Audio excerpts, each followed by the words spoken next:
안녕하세요. 김태훈의 현명한 투자자 방송 시작하겠습니다. 오늘은 카카오에 대해서 좀 말씀을 드리겠는데요. 이 사진이 지금 현재 그 카카오의 상황을 가장 극명하게 잘 보여주는 것 같습니다. 이 카카오 창업주인 김범수 의장이 SM 인수 과정에서 이 시세 조정 혐의로 또 여기에 대해서 직접적인 책임이 있는 당사자로서 이 혐의를 받고 있는데, 여기에 대한 이제 검찰이 그 구속영장을 청구한 걸 이제 법원에서 받아들였죠. 그만큼 김범수 의장이 이 SM 인수권에 대해서 깊숙이 참여하고 있었다는 사실입니다. 그리고 이 카카오가 이 SM을 인수하는 과정에서 직접적으로 시장에서 돈을 들여서 시세 조정을 한 것은 금융시장에서 이게 주가 조작과 마찬가지의 일을 한 것으로, 이에 대해서 대주주로서의 역할, 또 이거에 대한 도덕성, 이런 문제가 커질 수밖에 없습니다. 물론 앞으로 소송은 계속 해가야겠지만 지금 현재로서는 구속이 된 상황이기 때문에 이 도덕적으로, 윤리적으로 굉장히 큰 타격을 받을 수밖에 없는 거죠. 지금 이 카카오는 그나마도 작년보다 올해가 실적이 좀 개선되면서 좀 살아나고 있는 그런 과정이었습니다. 이게 이제 플랫폼 부분이라 해서 금융 쪽, 카카오페이 증권이나 카카오페이 손해보험 쪽도 나름 괜찮았고, 물론 자회사인 카카오뱅크도 괜찮았고요. 그리고 이제 그 플랫폼이나 컨텐츠 쪽에서도 나름 뭐 선방을 하고 있던 상황이었죠.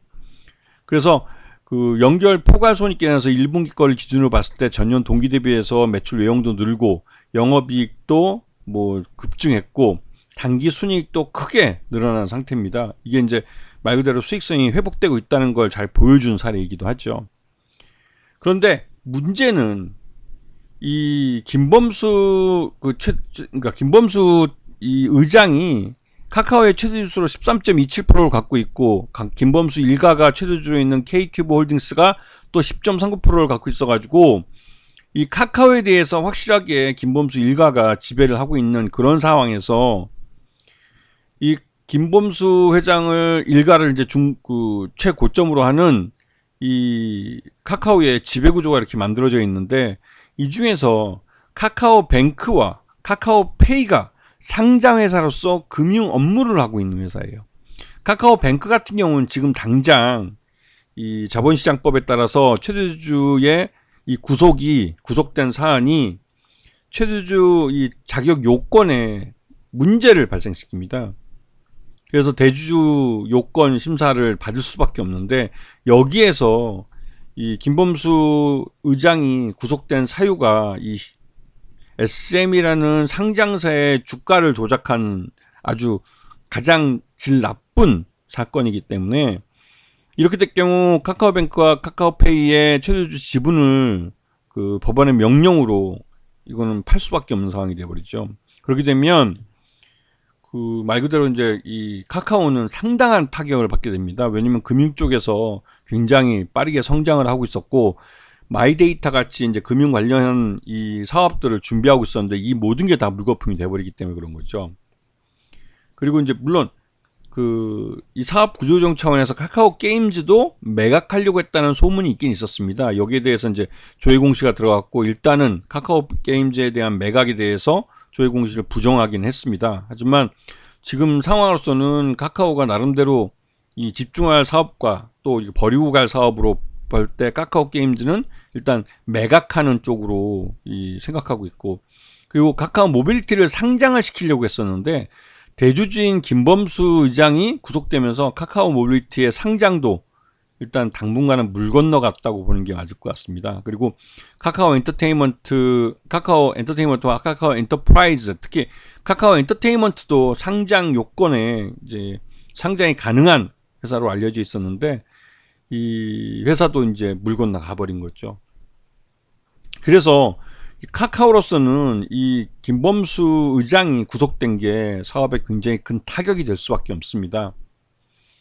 그리고 이제 앞에서 말씀드렸던 카카오뱅크의 이 카카오와 이 한국투자증권이 딱 한 주 차이로 최대주주하고 2대주주가 돼 있는데, 이 카카오에 대해서 이 지분 매각을 이 정부에서 이제 이 대주주 대주주 자격 요건을 심사해서 이제 요건이 될 수 없다라고 판정을 내리면 카카오로부터 지분을 매각하라고 명령을 하게 되고, 그렇게 되면 한국투자증권이 최대주주로 올라설 가능성이 높은 거죠.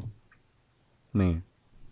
그 다음에 지금 현재 이 외국인과 기관 투자가들의 매매 동향을 보게 되면 이 카카오에 대해서 그 외국인들의 매도가 지금 계속 그 지분율이 줄어들고 있는 걸 볼 수가 있습니다.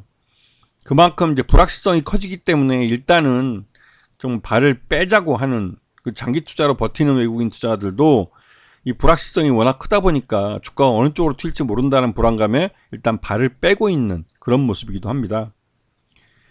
자, 지금 카카오를 보면 카카오가 이 김범수 의장이 구속됐다는 소식이 알려지면서 개장 초에 주가가 또 급락하기도 했는데요.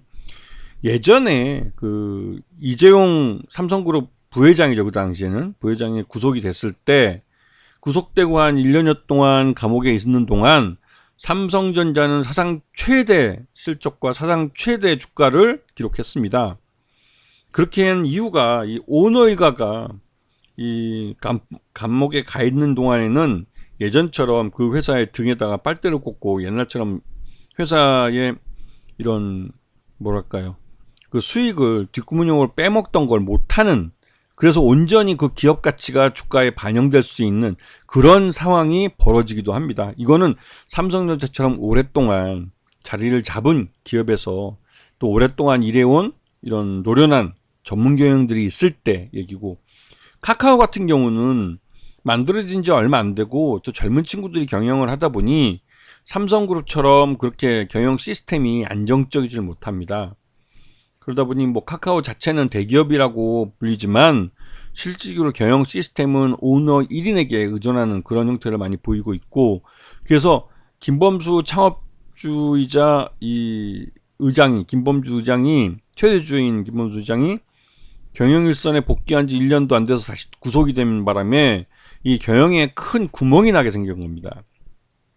이거에 대해서 시장은 굉장히 불확실성 있게 보고 있고, 그 불확실한 면을 남은 그 김범수 의장을 제외한 남은 카카오의 그 전문 경영인들이 과연 어떻게 위기를 극복할 수 있는지에 대한 보관을 시장에 내놓고 시장 참여자들에게 신뢰를 얻어야 됩니다.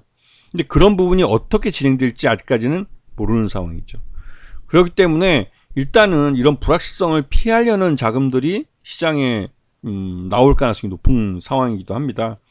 하지만 그 앞에서 좀 설명드렸지만 이 카카오의 실적이 그나마도 개선되고 있는 상황이었고, 또 카카오에 대한 구조조정 의혹이 있고, 또 카카오 게임즈 같은 그 주변에 있는 이제 그런 어떻게 보면 그 주된 사업이 아닌 그 격가지들은 이제 매도를 하려고 하는 그런 움직임이 있기 때문에, 그렇게 해서 구조조정을 한다면 카카오의 수익성도 빠르게 개선될 수 있고, 그렇게 되면 이 최대주인 그 김범수 의장이 부재하다 할지라도 그 실적 회복에 따른 주가도 회복세를 나타낼 가능성이 큽니다. 일단은 이거는 길게 보는 얘기고요. 지금 당장은 이런 불확실성에 대해서 회사가 앞으로 경영을 어떻게 안정적으로 해 나가겠다는 것을 이 시장에 알려야 합니다. 이런 부분이 제대로 시장에 알려지지 않고 하면 지금처럼 계속된 혼란이 가중되면 주가는 더 폭락할 수밖에 없죠. 그래서 이런 부분을 시장에서 보시면서 카카오 주주라면 내가 여기서 물려버려서 더 기다려 갈 건지, 아니면 여기서 손절매를 치고 진짜 바닥이 나올 때까지 한번 기다려보고 그때 다시 재매수를 하든지, 이런 부분을 자신의 포트폴리오를 다시 짤 생각을 좀 해보셔야 될 겁니다. 아시겠죠? 자, 오늘 방송 여기서 마치겠습니다. 감사합니다.